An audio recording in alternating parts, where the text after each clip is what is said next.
History as it happens, March 9th, 2023. 3 years of COVID. China has more than 200 confirmed cases of coronavirus, it's called. A Washington state resident fell ill after returning from Wuhan, China, where the outbreak began. This is an evolving situation. Literally every day we learn a little bit more about it. A lot of people think that goes away in April with the heat.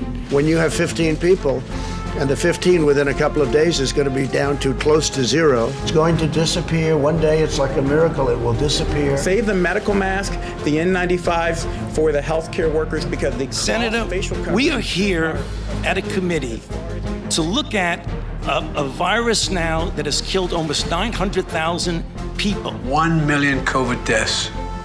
1 million empty chairs around the family dinner table. In March 2020, our lives were turned upside down when an invisible pathogen from China began killing thousands of Americans. 3 years later, more than 1 million Americans have died, at least 7 million worldwide. And we still don't know the origins of COVID-19. What have we learned, and can the last major pandemic of 1918 help us figure things out? That's next with John Barry as we report History as it happens, a podcast from the Washington Times. I'm Martin DeCaro. It's fair to say that as the trajectory of the outbreak continues, many people in the United States will at some point in time, either this year or next, be exposed to this virus, and there's a good chance they will become sick. They tell us to vaccinate ourselves endlessly and boost ourselves, even though that single strategy has failed, is failing, and will continue to fail. It must stop. We are primarily here because the Chinese government has done everything in its power to prevent the type of investigation into the origins of the COVID-19 pandemic that is 3 years overdue and still urgently required. The truth is, we don't know the origins of COVID-19 yet, for sure. The first human cases of COVID-19 were reported in late 2019 in Wuhan, China. But my mind always returns to March 2020 as the start of the pandemic. I can still clearly remember my last visit to a restaurant before all the closures began. It was a Thursday night, an Indian joint in my neighborhood. My friends and I were a little nervous about being there, I can remember that. And the very next day, my office in downtown Washington announced it would be closed the following Monday. Now, I was among a handful of employees who were deemed essential, so I had to show up to the newsroom on that Monday. And I'll never forget looking out over downtown D.C. from our 9th floor windows and seeing nothing. No commuters, no traffic, no lights on in any of the buildings. Just silence and stillness in the heart of morning rush hour. Although the global crisis had been brewing for months, this disruption to the rhythms of daily life seemed to happen so fast. Sporting events, concerts, the Cherry Blossom Festival, any gathering of any size, canceled. I'm sure you can remember the fear that pervaded society too, because we really didn't know how deadly COVID-19 would turn out to be. What I did not expect was all the politics. All that stuff is still with us today, still influencing debates over masks, vaccines, business closures. And as I speak into this microphone, a special House subcommittee is holding its first COVID oversight hearings. Majority Republicans are after Dr. Fauci for allegedly improperly influencing a research paper to disprove the lab leak theory. Here is the committee's chairman, Brad Wenstrup of Ohio, who is a podiatrist himself. And over the weekend, we released a memo highlighting new evidence that suggests that Dr. Fauci prompted the drafting of a publication that would disprove the lab leak theory, that the authors skewed evidence to achieve that goal, and that the current chief scientist of the World Health Organization was an uncredited co-author, even though he appears to have contributed to the piece entitled Proximal Origins. Fauci denies any wrongdoing, and in a statement he said, "I have stated repeatedly that we must keep an open mind as to the origins of the virus, and that the origin of the virus should be the subject of ongoing, thorough, and open-minded scientific study that follows the data and evidence wherever it leads." You know, preparing for this episode brought back a lot of memories, and none of them were good. The way the pandemic was handled in the United States from day one was a disaster. There are too many examples to mention here, but some memories stand out more than others. Remember President Trump's Surgeon General Jerome Adams and all the confusing messaging about whether we should wear masks? Now, we've learned about this disease, and we've always said we're going to learn more, we're going to adjust, and we've learned that there's a fair amount of asymptomatic spread. And so we've asked the CDC to take another look at whether or not having more people wear masks will prevent transmission of the disease to other people. And then there was a White House press conference that will live on in my mind, probably more than anything else. Supposing we hit the body with a tremendous, whether it's ultraviolet or just very powerful light, and I think you said that hasn't been checked, but you're going to test it. And then I said, supposing you brought the light inside the body, which you can do either through the skin or in some other way. And I think you said you're going to test that too. Sounds interesting. Right, and then I see the disinfectant where it knocks it out in a minute, 1 minute. And is there a way we can do something like that by injection inside or almost a cleaning? Because you see it gets on the lungs and it does a tremendous number of the lungs. So it'd be interesting to check that. So that you're going to have to use medical doctors with. But it sounds interesting to me. It would be wrong for me to say there were no bright moments along the way. When I got my first vaccination shot, I did feel relieved. But then came the Delta variant. So what have we learned in 3 years that can be applied to the next pandemic, whenever it strikes? Or will we continue to be hamstrung by mindless tribalism and partisanship? Can public health agencies repair the damage to their credibility? Historian John Barry is the author of The Great Influenza, the story of the deadliest pandemic in history, and he is a distinguished scholar at the Tulane University School of Public Health and Tropical Medicine. He joins us from New Orleans. John Barry, welcome back. Thanks very much. Been about a year since you were on the show. Our last conversation was about what have we learned after 2 years of COVID. So hopefully we've learned a lot more in the past year as we mark 3 years of COVID. But maybe you take issue with my choice of March as the anniversary, March 2020. The outbreak happened, of course, in late 2019. But March seems to be the month that we all remember when our lives were flipped upside down. If you have anything to say about that before we proceed here. March is as good as any. Yeah, November 2019, maybe? There was a day there, somewhere around there. Right. Do we actually know when my next question was going to be when the virus leaked from the lab. We don't know. That's part of the problem. Of course, we don't. I don't think it leaked from the lab, but, we will probably never know. I think all the actual evidence that is evidence says natural. The argument for the lab is coincidence. It's very suspicious, and it would be nice if the Chinese didn't lie all the time. And good chance we will never know. I think it's worth pointing out that the original SARS, it took 14 years before they found the actual animal source of that virus. So 3 years and counting without any cooperation from the Chinese is not that far out there when you compare it to SARS-1. 14 years? And what was the source of that? I forgot. Well, bats. They did find intermediary animals, and we have not really found an intermediary animal for COVID. So, yes, I was going to ask you what you thought of the Energy Department assessment made with low confidence.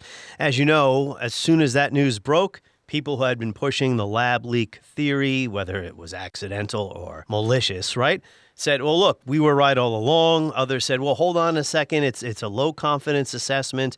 To your earlier point, we're never going to potentially never find out about this. Yeah, and the other intelligence agencies didn't really change their positions. They were low confidence that it was natural. It got a lot of news, but, it shouldn't really change anybody's mind. The only thing that we can say with high confidence is that we don't know. And with somewhat lower confidence, we probably will never know. How does something like that happen from a lab? It's pretty easy, actually. All it takes is a little bit of carelessness. It infects a human, since it can infect humans, and they get sick and they take it outside and expose other people. Yeah, I've never been in a BSL-4 lab, biosafety level 4 lab. I've been in BSL-3s. And a 3 is pretty pretty secure. Very, very secure. That's a 3. And a 4 is beyond that. The problem is that there was a lot of work done in a BSL-2. There are precautions, and if they're followed rigorously, they will prevent a leak. But people are people, and they do not always discipline themselves to do everything right every time. So this sounds like an obvious question, but I need you to explain it since you are the expert on infectious diseases here, not me. Why is it important scientifically that we actually do find out the origin? Well, first, I wouldn't describe myself as an expert on infectious diseases, so maybe all your listeners will click off now. I do my homework here. The answer to your question is simple.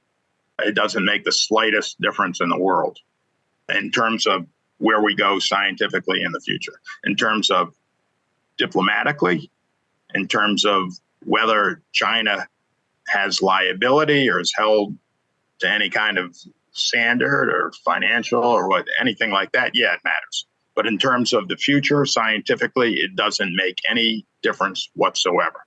The point is, we need to be much, much, much more careful in terms of what goes on in labs, what kind of scrutiny and oversight there is, what kind of standards are met. And this would be in labs all over the world. We need to do that, whether this was a natural or a lab leak. Doesn't matter. Also, we need much better surveillance of potential pathogens that could spill over into the human population, regardless of where this actually started. And, there was a very good piece by David Wallace Wells in the New York Times a week or so ago, an excellent piece that I would recommend to everybody. It talks about security and the explosion of BSL-4 labs. They've grown enormously in number. And again, the BSL-4 labs, the ones with the highest levels of safety, are less concerning maybe than a 3 or certainly a 2, where sometimes some potentially dangerous research is also conducted. China must know, right, if this came from a lab. Or is the Chinese Communist Party also in the dark because of the way this was handled? My guess is they don't know and they're afraid to ask. That's pure 100% speculation. There are some things they don't want to find out. I don't know which it is. Based on the way their system works, as if I'm an expert on their system, but everybody covers their ass. Because had they handled this, sorry to interrupt, John, had they handled this correctly, maybe the global response wouldn't have been set back so badly. I mentioned to you in one of our earlier conversations, I was working for Bloomberg Radio in those days in late 2019. I was doing business reports, reading the headlines from our wire about how the Chinese were confident they had contained whatever this was and it wasn't going to spill over into the global economy and cause disruptions to trade, etc. And that created the impression, at least in my mind, that, okay, this is not that serious. When in fact, of course it was, wound up killing at least 7 million people. First, I would say at least 20 million. At least 20, okay. I mean, the 7's the official count, but there is many, many millions more than that. Well, going back to January 2020, I think many of the people in the infectious disease / public health / pandemic preparedness community, they were concerned pretty early. I know I wrote an op-ed the day they closed Wuhan, the working title of which was "This Virus Cannot Be Contained." Michael Lewis wrote a book called Premonition, very good book, about a group that called themselves the Wolverines, many of whom are friends of mine who were scared to death. I know, Michael Olstrom's a friend. He was telling 3M they better start making N95s. So I think it was pretty apparent by the middle of January that this was very, very serious, and didn't know it was going to be what it is, but you knew you need to take it really seriously. Had the Chinese told the truth and been more forthright, honestly, I'm not sure what difference it would have made. Had everyone closed the borders, by that time, I think it was too late. It might have taken a little bit more time to leak out and spread around the world, but it was not going to be contained. It was not going to be contained. And what about the potency? That's not the right scientific term to use. Virulence? Yes. Knowing what we were dealing with, right? Because something else that factored in here, at least, again, in my mind, as I sat comfortably in my radio studio in Washington, D.C., like all Americans today, all Westerners, really, there hasn't been a major pandemic for 100 years. So as this started to unfold, it was almost like we really can't have something like this to really disrupt our convenient and comfortable lives. This seems like science fiction. Maybe had we known right from the start that this was a really deadly disease, maybe that would have changed our attitudes. I'm not sure. I feel like I was living Camus' The Plague. Yeah, I honestly don't think it would have had any significant different outcomes if we had known from the beginning that it was what it is. We might obviously would have acted sooner. We would have had tests ready sooner, I hope. Might have done a lot of things better. But what really screwed up the response in the United States was not the slowness of the initial reaction. It was the political polarization. There's no question that hundreds of thousands of Americans should be alive who are dead. And, maybe quite possibly more than 500,000. I mean, if you look at the Japanese that probably have the best response in the world would be my guess, not precisely mathematically, but when you look at their demographics, the huge numbers of elderly, the density of populations and things like that, and they're a tiny fraction of the deaths that occurred in the United States. Tiny fraction. You look at Germany, which has a lot of the systems that we have in terms of federalism, in terms of a crazy right wing, and pushback against some good public health advice. They have significantly less, on a per capita basis, a little over half the deaths that we had. It's one of the most tragic things in my lifetime is to see people dying who could have survived pretty easily if they had done the right thing. Well, there is a point of view now in our country on the right, but it's embraced by others too on the left, like Bill Maher, although some people feel like he has drifted over to the right. I don't, but that's neither here nor there. But there is a point of view in our country that we overreacted. We took it too seriously. When I don't agree with that, I'm with you. I think too many people continued, even after the corpses continued to pile up, to not take this seriously, and it cost them their lives and their health. Well, I don't see how you can say more than 1 million deaths is, that's just not a rational statement. Well, I was going to get into some of this with you about the masks, right? For instance, they'll point to studies, and everyone can cherry pick studies, right? Masks don't work, so making masks mandatory was a waste of time, they would say. Vaccine mandates don't work, they would argue. So first, masks do work. It shouldn't be controversial. I know there is a study that came out. It looked at a meta-analysis of 78 studies. 76 of them were not of COVID. There are only 2 of those 78 studies of COVID. Both of the studies of COVID found benefit for masks. The real thing about masks is you have to wear them properly and you have to sustain your compliance. So it is, in a sense, an individual action that is going to determine the success or failure of masks. Now, you can argue about mandating on, society-wide. I think it probably still makes sense based on the actual COVID studies, not the 76 out of the 78 studies that were not of COVID. You're referring to the Cochrane database of systematic reviews.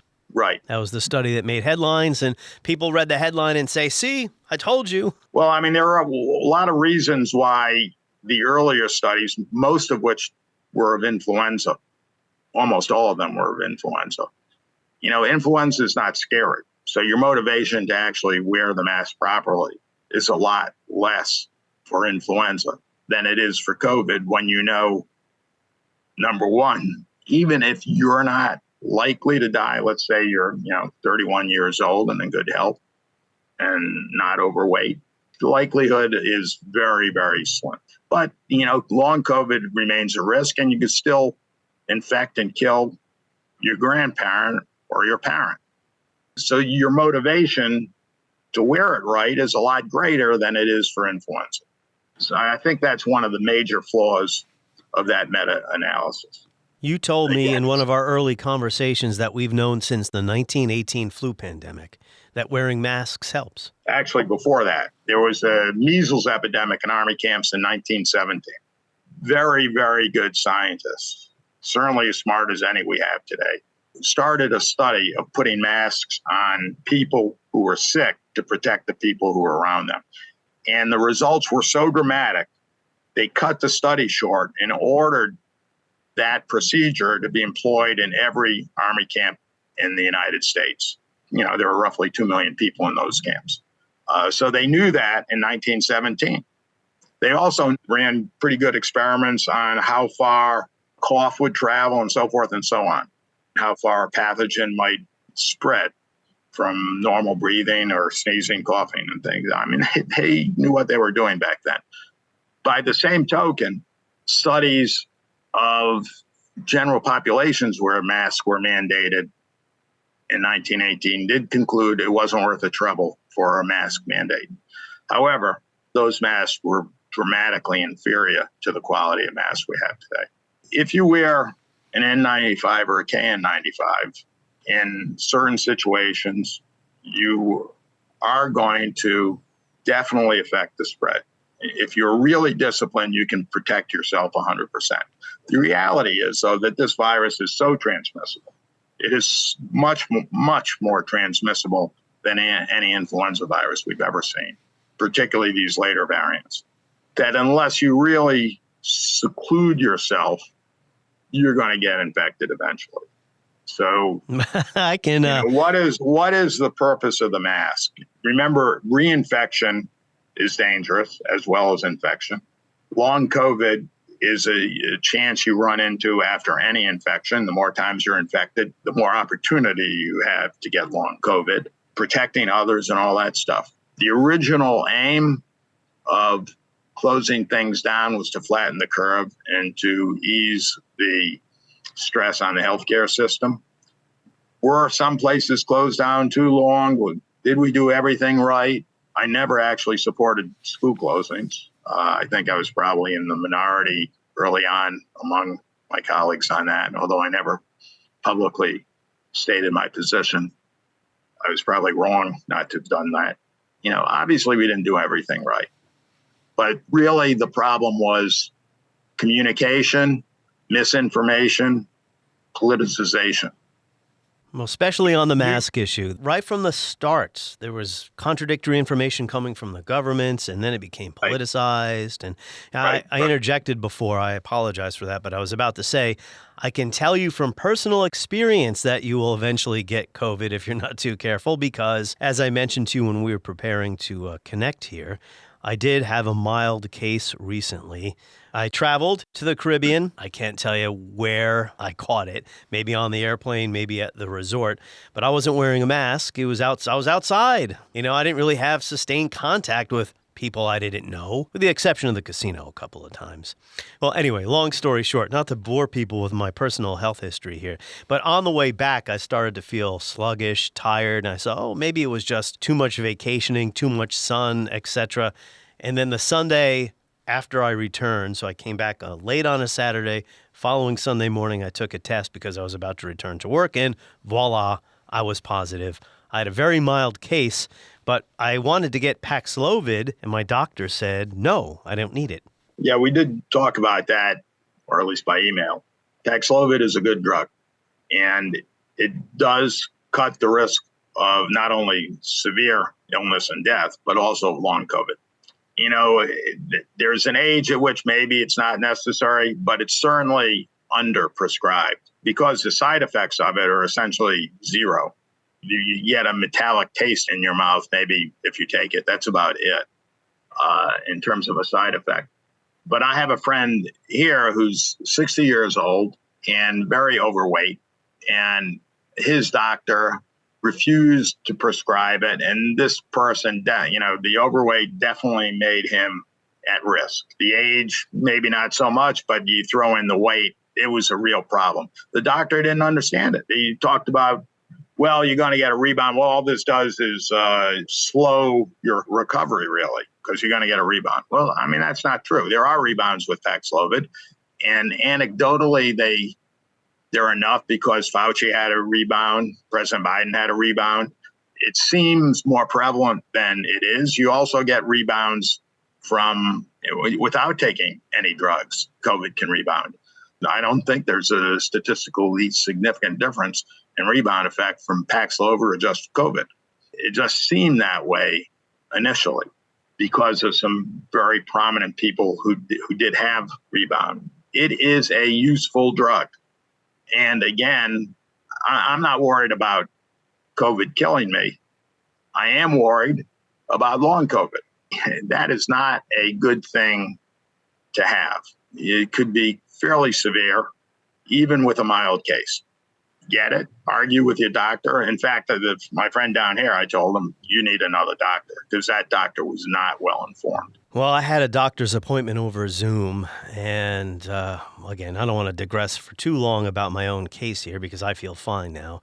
But you're also younger, and hopefully you don't have comorbidity. So, I take care of myself. I'm 47, so yeah. Well, you look young. Well, over the mask issue, I know what's going to happen the next time we have a situation like this. It's going to be close to impossible to convince some people to wear masks or to get their vaccine shots. Do you agree with me that we're in a situation where a large percentage of the population is simply not going to abide by public health? Yeah, next time? Absolutely. I think that's a given based on the last 3 years. The trust in public health has declined precipitously as a result of the politicization, and it's crazy. I disagree a little bit with you on more than a little bit on the vaccines. I think to oppose the vaccines, you had to be listening to almost active disinformation. There are, reasonable people who might say, well, I don't know about the mask. I don't think you can take a reasonable position about the vaccine in opposition. No, I agree that people should get the shots, but... Well, if you look at the numbers, actually, I think it's in the high 80 percentiles, even in the most red areas of the country, for the elderly, for people over 65 to have gotten vaccinated. And I think it's, approaching 90% in most of those areas for that age group. It's obviously a lot lower in red areas of the country for younger people. You have to give Trump at least some credit. Even if you oppose Trump, you should give him at least some credit for starting Warp Speed.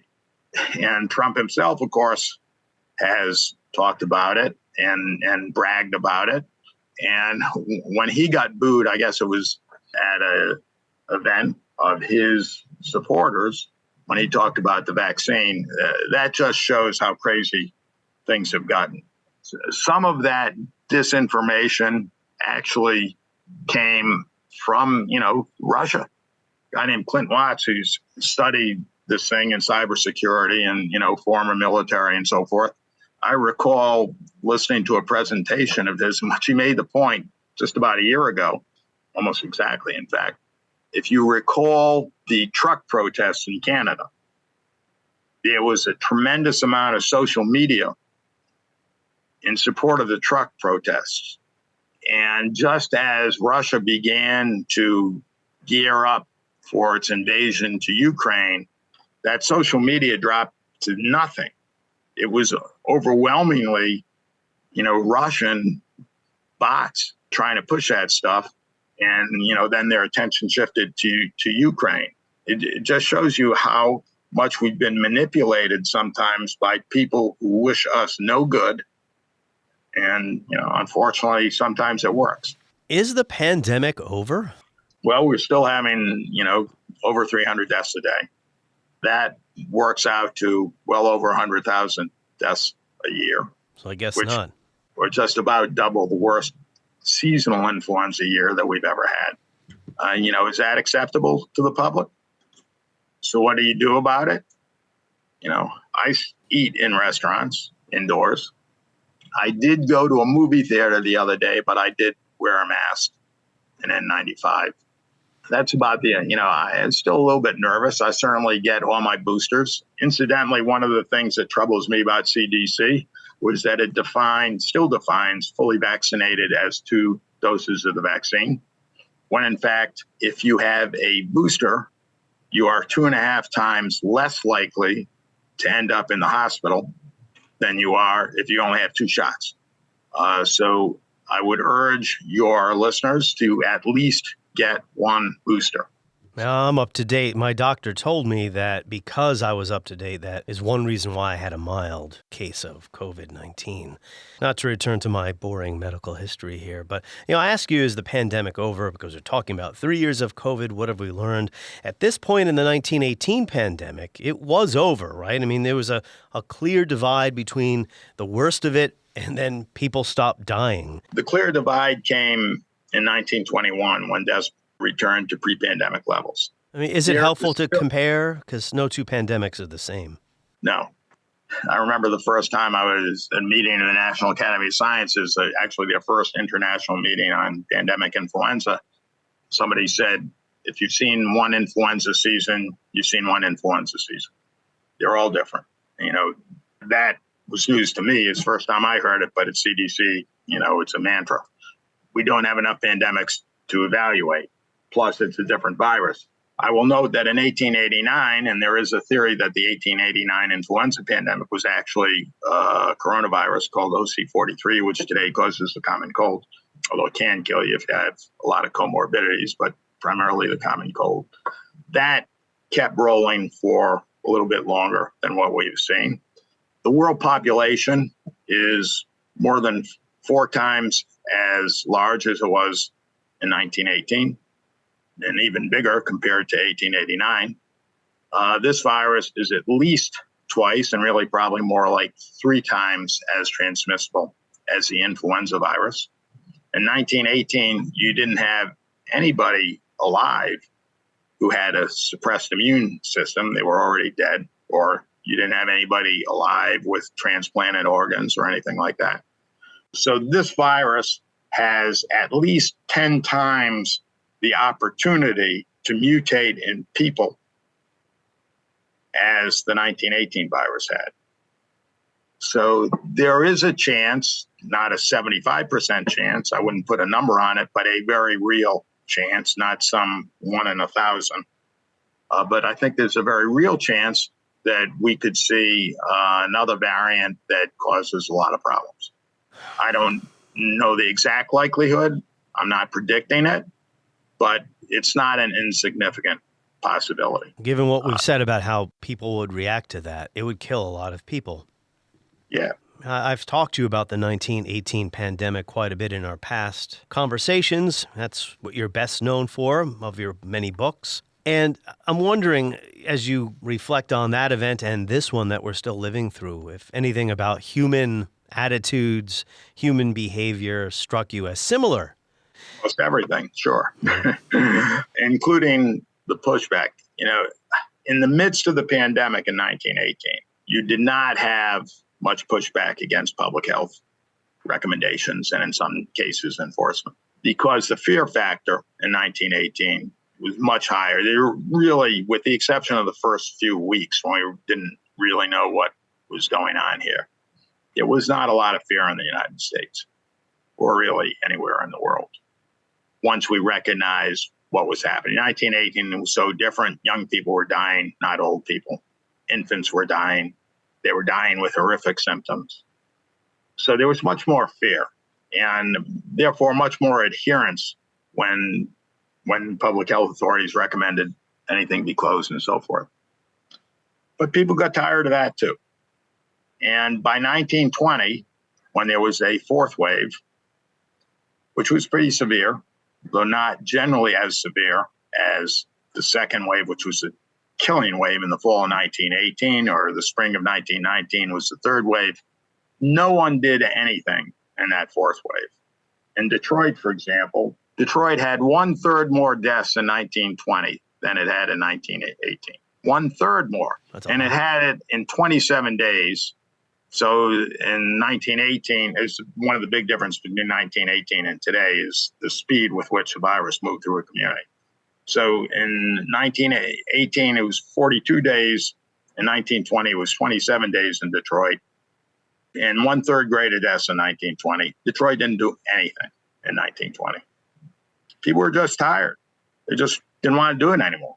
So in that sense, yeah, there's a lot of similarities. And in those days, there was no national, federal response like, well, there's supposed to be one here, but there was no national federal health bureaucracy in those days. And we were talking about how confidence in public health agencies and expertise has been shattered over the past 3 years. Some of that has to do with self-inflicted wounds and mistakes made by public health officials. How do you feel about Dr. Fauci? I mean, some people make him out to be a villain who trampled upon civil liberties and our freedoms and was wrong about everything. Other people view him as a hero. I think he is heroic. He tried to tell the public and did tell the public the truth as he knew it at that moment in time. That doesn't mean that he didn't make mistakes, and particularly over the masks. The real problem he had was in contradicting the President of the United States, whose base was extraordinarily loyal to him. I think much more so than to most other presidents in my lifetime. I don't think you had the emotional commitment to Kennedy or Eisenhower or, Johnson or Nixon or Clinton or, Ford, Bush 1, Bush 2. I think there probably was an emotional commitment to Obama, but I don't know that it rose to the level of those who viewed anyone who criticized Trump. Those Trump loyalists, they would go after you, and they'll still go after you. So that was a unique situation in American recent history, certainly, and perhaps history period. Obviously led to the polarization, politicization, death threats. I mean, why would someone threaten the life of, a public health person who's trying to save lives to the best of his or her ability? It's nuts. And it obviously wasn't only Fauci. That happened all over the United States. In New Orleans, there is a Mardi Gras crew called Crew de Vue, and the local public health commissioner was named queen of that crew a year ago, and she had to not ride in the parade because of threats. I mean, it's crazy. Crazy. A lot of people died who did not take the virus seriously. People who did take the virus seriously also died. It's impossible to completely protect yourself from something like this unless you just stay at home for the rest of your life. As I'm sure you're aware, there have been studies that have demonstrated that the death toll in counties that voted for Trump is dramatically higher than the death toll in counties that voted for Biden. Those studies actually are cumulative, the ones that I'm most familiar with. If you cut off the date, say, June 2021, when vaccines became widely available, really, to anybody who wanted them by then. And most people had the opportunity to have gotten them by certainly late June 2021. If you just look at the time from the date of vaccine availability to the present, that difference in death tolls is even more dramatic. It's unfortunate that, and how many conservative radio talk show hosts died? Oh, yeah. There was a famous case of a guy from Tennessee, I think. There's more than one. Yeah, who poo-pooed the virus and then wound up dying miserably in a hospital. So, John Barry, I guess it's not over, so I guess to call this a retrospective would be incorrect. Maybe a year from now I'll have you on the podcast again. My final question is, are we ever going to reach herd immunity? I guess not, right? If this thing continues to change. Herd immunity, I mean, that's a funny phrase. We're certainly never going to be immune because the virus is going to change, and therefore reinfection is pretty much always going to be It looks like COVID is a permanent thing, and it's going to kill lots of people every year. Yeah, but our immunity may improve. Our vaccines may improve. Our antivirals may improve, which brings us back to the question of whether or not the pandemic is over. It's over when the public says it's over, and, the public has pretty much said that. At this point, the public says, okay, we will accept 120 to 150,000 deaths a year, and that's okay, from the elderly and from people with comorbidities, and on rare occasions from a perfectly healthy 20-year-old. John Barry is the author of The Great Influenza, the story of the deadliest pandemic in history. On the next episode of History as It Happens, Turkey continues to recover from a massive earthquake. But like most natural disasters, there is a man-made element to it as well. That's next as we report History as It Happens, a podcast from the Washington Times.